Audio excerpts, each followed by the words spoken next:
जिस बच्चे ने सारा साल कुछ भी नहीं पढ़ा है, सारा साल वो भागता रहा किताबों से, सारा साल उसने कोशिश ही नहीं करी कि यार मैं किताबें खोलकर थोड़ा सा पढ़ लूं, अब वो जागा है। अगर अभी भी नहीं जागा ना यार, तो बहुत बहुत समस्या वाली बात है। आखिरी के 20 दिन है आपके पास, एक प्रॉपर स्ट्रैटेजी क्या आपको फिजिक्स में 70 में से 65 प्लस दिलवा सकती है? बिल्कुल दिलवा सकती है। नेक्स्ट 20 डेज में किस तरीके से आपको तैयारी करनी है, क्या आपकी स्ट्रैटेजी रहने वाली है?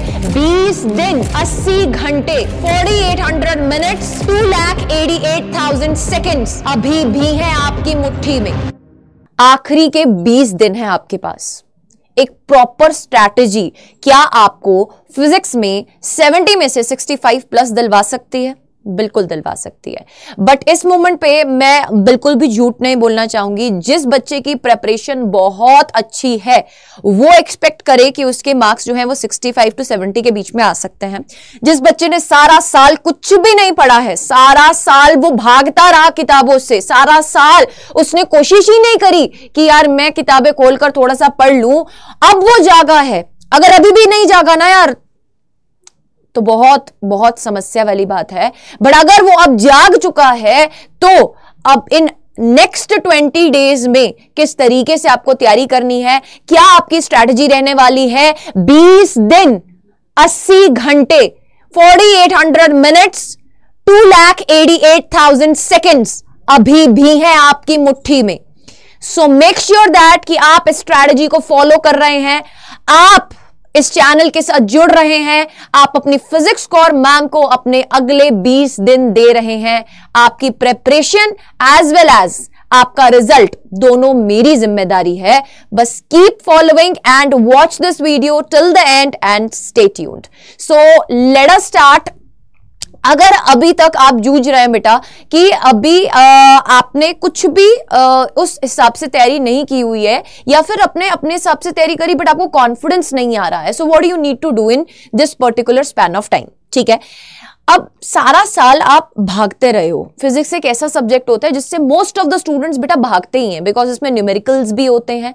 न्यूमेरिकल्स तक पहुंचना तो दूर की बात है, डेरिवेशन और कॉन्सेप्ट्स ही दिमाग को इतना ज्यादा घुमा देता है। जिस बच्चे को फिजिक्स में इंटरेस्ट ना हो उसके लिए इस एग्जाम में पास होना एक सबसे बड़ा चैलेंज बन जाता है।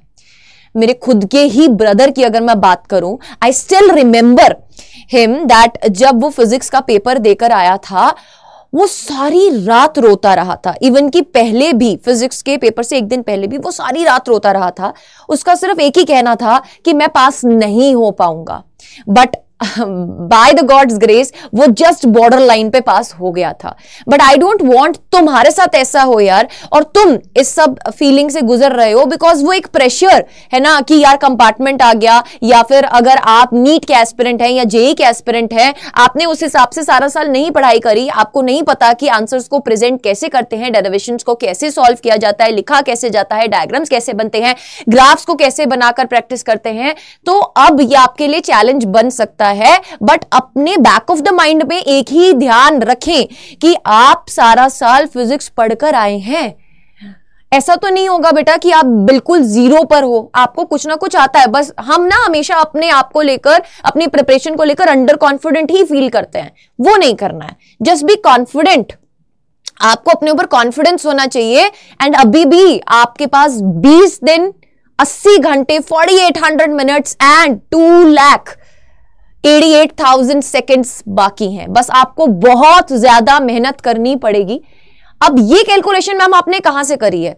मैं मिनिमम बोल रही हूं बेटा कि आपको दिन में अगर आप 4 घंटे मिनिमम देते हो अपनी स्टडीज को, उस हिसाब से आपके पास इतना टाइम बाकी है। बट अगर आप इससे ज्यादा टाइम देते हो तो आप सोच के देखो, इससे कहीं ज्यादा टाइम आपके पास बाकी हो जाएगा, है ना। ये 80 घंटे मैंने 4 घंटे के हिसाब से निकाले हैं बेटा कि आप डेली बेसिस में 4 घंटे मिनिमम पढ़ना है। अब ऐसा नहीं बोल रही कि बिल्कुल है ना अपना सर फेंक के पढ़ो, है ना, उठो ही मत, बस पढ़ते जाओ, नहीं।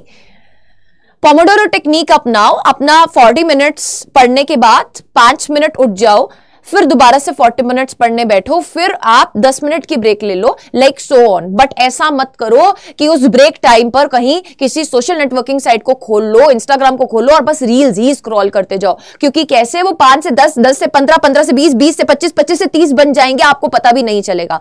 और इस टाइम की सिर्फ और सिर्फ अभी एक ही बेटा आपके पास ड्रॉबैक है कि ये बीतता जा रहा है, ये अपनी चाल से चलता जा रहा है, ये तुम्हारे लिए रुकेगा नहीं, ये तुम्हारे लिए झुकेगा नहीं। सो इस टाइम की कदर करनी सीखो।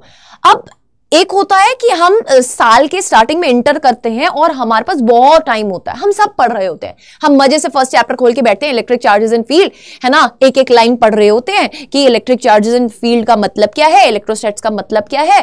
बेटा वो टाइम निकल गया है, अब वो टाइम निकल गया है। वो उस टाइम पर अगर अभी हम मान के चलें जब आप स्टार्टिंग एंटर किए थे 12th में, अगर आपने तब नहीं पढ़ा तो आप कहां से पढ़ लोगे वो। अब आपको एक हार्डवर्क के साथ साथ बेटा स्मार्ट वर्क करना बहुत ज्यादा जरूरी है। सो फॉर दैट अगर हम फिजिक्स को डिवाइड करें 3 टाइप के चैप्टर्स में, easy chapters, moderate chapters and difficult chapters, और you can say lengthy chapters जो आपका ज्यादा एनर्जी लेंगे। तो मैंने 3, 4, 5 वाला रूल लगाया बेटा। सिंपली जो आपके इजी चैप्टर्स हैं वो आपको कुछ भी करके 3 दिन में खत्म करने हैं, 3 दिन में निबेड़ने हैं, निबेड़ने पड़ेंगे बेटा। 20 दिन ही टोटल हैं आपके पास। अब उन इजी चैप्टर्स में कौन कौन से आते हैं? Electric charges and field, magnetism and matter, electromagnetic waves, electromagnetic induction, dual nature of radiation and matter and atoms and nuclei. ठीक है, मेरे साथ ही करोगे, यहीं पर करोगे बेटा, घबराओ नहीं। सब चैप्टर्स मैं आपको यहां पर अवेलेबल कराऊंगी। I am going to bring a marathon session for you on this channel, but वो मुझे कमेंट सेक्शन में दिखना चाहिए that yes ma'am we want marathon session. ठीक है, वो एक एनर्जी दिखनी चाहिए कि इस बार फोड़ना है मैम फिजिक्स के पेपर को। ठीक है, सो पहले आप इजी चैप्टर्स को कंप्लीट करेंगे 3 दिन में। जब कंप्लीट करने की बात हो रही है तो उसकी थ्योरी, उसमें इंपॉर्टेंट जो डेरिवेशंस हैं, अब ये तीनों पीडीएफ्स मैं आपको दे चुकी हूं कि हर एक चैप्टर्स में से न्यूमेरिकल टॉपिक्स कौन से इंपॉर्टेंट है, थ्योरी डेरिवेशन कौन सी इंपॉर्टेंट है, एज वेल एज अगर हम बात करें बेटा जी आपके पास 3 चीजें होती हैं। देखो, एक होता है थ्योरी डेरिवेशन, एक कंसेप्चुअल क्वेश्चंस जो होते हैं, एक होती है डेरिवेशंस और एक होते हैं न्यूमेरिकल के टॉपिक्स। ये तीनों ही आपको पीडीएफ्स मैंने पहले दे दिए हैं। अगर आप तक अभी तक नहीं पहुंचे हैं तो आप प्लीज हमारे ऑफिशियल टेलीग्राम चैनल को जरूर से ज्वाइन करें, एनसीईआरटी नीट अड्डा 24/7, उसका लिंक आपको डिस्क्रिप्शन बॉक्स में मिल जाएगा। इन पीडीएफ्स को सामने रखते हुए आप इन चैप्टर्स में से जो भी मैंने टॉपिक्स बताए हैं उनको कवर करेंगे 3 दिन में। ठीक है, आफ्टर दैट आप आ जाएंगे मॉडरेट चैप्टर्स की तरफ, जैसे कि electrostatic potential and capacitance, current electricity, alternating current and semiconductor. बेटा इन चैप्टर्स को कंप्लीट करने के लिए आपको 4 दिन अपने देने हैं, 4 डेज, इससे ज्यादा नहीं देने हैं बेटा। इनमें भी आपको वही सेम स्ट्रैटेजी फॉलो करनी है जो मैंने टॉपिक्स आपको बताए उन पीडीएफ्स में। आपको सिर्फ वो वाले टॉपिक्स को पहले कंप्लीट करते हुए बढ़ना है। अब उसके बाद आएगा डिफिकल्ट चैप्टर्स की बारी, जो कि आपको कंप्लीट करने को मिलेंगे 5 दिन, जिसमें आएगा ray optics, wave optics, moving charges and magnetism. तो इन चैप्टर्स को आप 5 दिन में कवर कर रहे होंगे, जिसमें से आपको ray optics and optical instrument को कवर करने में अप्रोक्सीमेटली आप मान के चलिए कि 1.5 पौने 2 दिन लग सकते हैं। ठीक है, आप अपने 1.5 पौने 2 दिन के हिसाब से मूविंग चार्जेस एंड मैग्नेटिज्म को दीजिए, बाकी रिमेनिंग टाइम आप वेव ऑप्टिक्स को दीजिए। उसमें हाइगेन्स प्रिंसिपल की जो डेरिवेशन है रिफ्रैक्शन वाली, उसको आपको बहुत अच्छे से करना है बेटा जी। Young's double slit experiment derivation नहीं है उसका, पार्ट डिफरेंस वाला, सिर्फ आपको उसके क्वेश्चंस प्रैक्टिस करने हैं। ठीक है, अब अगर हम लेटेस्ट सैंपल पेपर के अकॉर्डिंगली बात करें जो सीबीएसई ने रिलीज किया था बेटा, उसमें इस तरीके की वेटेज चल रही थी chapter wise. First, second, third की 15 marks, 4th, 6th, 5th and 7th की 17 मार्क्स, 8th, 9th, 10th की बेटा 17 मार्क्स, 11th, 12th, 13 के 14 मार्क्स एंड चैप्टर नंबर 14 के 7 मार्क्स। अब जब आप पढ़ रहे होंगे ना यार, तो अपने दिमाग में एक चीज ध्यान रखनी है कि यार सैंपल पेपर के अकॉर्डिंगली ये वेटेज आई थी और 20% एमसीक्यूज आते हैं, 30% कॉम्पिटेंसी बेस्ड क्वेश्चंस आते हैं, तो 50% वेरी लॉन्ग टाइप भी आते हैं। तो आपको जो डेरिवेशन पीडीएफ दिया गया है उसमें डेरिवेशन पार्ट को स्ट्रॉन्ग कर लो। जो मैंने आपको डेफिनेशंस और थ्योरी बेस्ड क्वेश्चंस बनाए हैं उनको स्ट्रॉन्ग कर लो। जब आप उनको स्ट्रॉन्ग कर लेंगे तो आप ये वाला हिस्सा कवर कर रहे होंगे। ठीक है, इसमें फर्दर बेटा आप कॉम्पिटेंसी बेस्ड क्वेश्चंस की से अगर डर रहे हैं, तो अगर आप नीट एस्पिरेंट है या जेई एस्पिरेंट है, आपके लिए कॉम्पिटेंसी बेस्ड क्वेश्चन तो एक फ्री फंड का है ना, ऐसा बोलो कि एक एडवांटेज है, बिकॉज आपने बहुत सारी क्वेश्चन प्रैक्टिस करी है सारा साल, आप उसको इजीली अटेम्प्ट कर पाएंगे। So don't under estimate your self. अब जब हम बोलें कि आपके पास कुल मिलाकर 12 दिन पूरे हो चुके हैं, तो 20 दिन में जब 12 दिन निकाल लोगे तो कुल मिलाकर 8 दिन रह जाएंगे आपके पास। उन 8 दिन में आप किस तरीके से चलने वाले हो? उन 8 दिन में आप किस तरीके से चलने वाले हो? चलिए, अब उन 8 दिन में से जो रिमेनिंग 3 दिन होंगे, इन 3 दिन में आप जमकर क्वेश्चन प्रैक्टिस करेंगे और सेक्शन वाइज टारगेट करते हुए सैंपल पेपर्स को सॉल्व कर रहे होंगे। आपका पेपर आएगा 21 फरवरी, उससे पहले के 5 दिन बेटा 20 तारीख को आप क्या कर रहे होंगे, 19 को क्या कर रहे होंगे, 18 को क्या करना है, 17 को क्या करना है, 16 को क्या करना है, मैंने सबका प्लान बनाया है, ध्यान से सुनिएगा। 17 को जिन बच्चों का फिजिकल एजुकेशन का पेपर है वो उसमें व्यस्त होंगे, जिनका नहीं पेपर है तो उनके लिए एडवांटेज होगा, वो 5 के 5 दिन लास्ट रिमेनिंग यूटिलाइज कर पाएंगे। बट जिनका फिजिकल एजुकेशन का पेपर है, लेट्स सपोज मैं मान के चल रही हूं, अगर 17 को पेपर आ रहा है तो आप 16 तो बेटा एक दिन तो पूरा फिजिकल एजुकेशन सब्जेक्ट पढ़ने वाले हो, क्योंकि आपको ऐसा सारा साल उसको पढ़ने का टाइम मिलता नहीं है, तो आप लास्ट के दिन है ना उसको जरूर से पढ़ोगे। तो 16 को अगर आप सारा दिन फिजिकल एजुकेशन का पेपर देने बैठने वाले हो, तो आपको मॉर्निंग स्लॉट में एक सैंपल पेपर लगा लेना है उससे पहले, उसके बाद फिर फिजिकल एजुकेशन पढ़ो सारा दिन, ठीक है। पेपर देकर आओ 17 को, उसके बाद आपको क्या करना है, उस दिन आप ज्यादा हैवी टॉपिक पढ़ोगे तो है ना, पेपर के बाद यूजुअली ऐसा लगता है यार कि नहीं इतना ज्यादा हैवी टॉपिक नहीं पढ़ सकते, तो उस दिन पेपर के दिन आते ही आप जितने भी इंपॉर्टेंट ग्राफ्स हैं, डायग्राम्स हैं फिजिक्स के, उनको कवर कर डालो, है ना। जितने भी ग्राफिकल क्वेश्चंस हैं, ग्राफिकल पोर्शन है। अब इसके रिगार्डिंग मैं आपको एक बात बता देती हूँ, बहुत जल्दी बेटा वन शॉट भी आपको मिलने वाला है, ग्राफ्स का कंप्लीट वन शॉट आपको इसी चैनल पर मिलेगा। So stay tuned, most probably आपको कल तक ही मिल सकता है। सो बने रहें चैनल पे, ठीक है। ये डेली 10 AM का स्लॉट इज वेरी इंपॉर्टेंट, इसके ऊपर जितनी भी वीडियोस आ रही है उनको जरूर से चेकआउट कीजिए। अब अगर हम बात करें 18th को आपका बेटा फुल बुक 1 का आपको रिवीजन करना है विद क्वेश्चन प्रैक्टिस, 19th को बुक 2 का रिवीजन एंड 20th को फुल सिलेबस के sample papers plus formula revision करने हैं।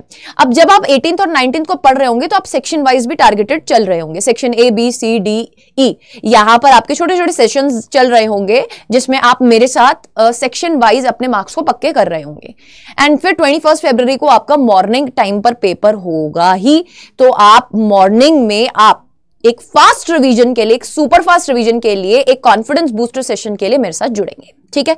सो this is going to be the strategy for the upcoming 20 days. Please mark my words, ये last आखिरी 20 दिन हैं आपकी जिंदगी के, आपको शो करने के लिए कि यार ये जो टाइम है इसको मैं अच्छे से अगर यूटिलाइज करूं तो मैं एक डिसेंट स्कोर लेकर आ सकता हूं या लेकर आ सकती हूं, है ना। क्योंकि आप सोचो यार, जो बच्चा नीट एग्जाम देने वाला है, जेईई एग्जाम देने वाला है, अगर वो बोर्ड्स को ही अच्छे नंबर से क्वालिफाई नहीं कर पा रहा है, देन बहुत ही बेटा क्वेश्चंस उठाए जाते हैं बच्चों के ऊपर, है ना। आपके सामने 2024 में ऐसे बहुत सारे बच्चे थे जिनके बोर्ड्स में अच्छे नंबर नहीं आ रहे, नीट में अच्छे नंबर आ रहे, उनके ऊपर भरोसा नहीं किया जाता है। तो you can do it, nothing is impossible. बस जुड़े रहिए, join our telegram channel, description box में लिंक है, कमेंट सेक्शन में लिंक है, एंड मेरे कम्युनिटी ग्रुप में जुड़िए बेटा, physics by Arshpreet ma'am community group में जुड़िए। यहां पर मिलकर एक साथ बोर्ड एग्जाम्स को फोड़ने की तैयारी करते हैं यार। जब हम साथ होंगे तो कुछ भी इम्पॉसिबल नहीं होगा। बस ये याद रखिएगा कि मैम जहां आकर खड़ी हो जाएगी, मैम बोलेगी कि अगर 10 घंटे पढ़ना है आज तो 10 घंटे पढ़ने आ जाना। अगर आज मैम बोलेगी कि अरे 2 घंटे ब्रेक ले लेना बीच में, तो उतना ट्रस्ट आपको होना चाहिए कि फिजिक्स कॉर मैम है हमारे साथ, हमें अच्छे नंबर बोर्ड्स में मिलेंगे, हम नीट एग्जाम को फर्स्ट अटेम्प्ट में क्वालिफाई कर लेंगे, बहुत अच्छे नंबर ले आएंगे, हम अच्छे गवर्नमेंट मेडिकल कॉलेज में जाएंगे। तो ये आपके अंदर से आना चाहिए। और अगर ये कॉन्फिडेंस आ रहा है, #PPP आर्मी जरूर से लिखकर जाना चैट बॉक्स में। PPP आर्मी मतलब माय पॉजिट्रॉन्स, फिजिक्स कॉर एंड फिजिक्स, ये कॉम्बिनेशन मचाएगा तबाही। मिलते हैं नेक्स्ट वीडियो में, till then stay tuned, don't forget to like and share the video.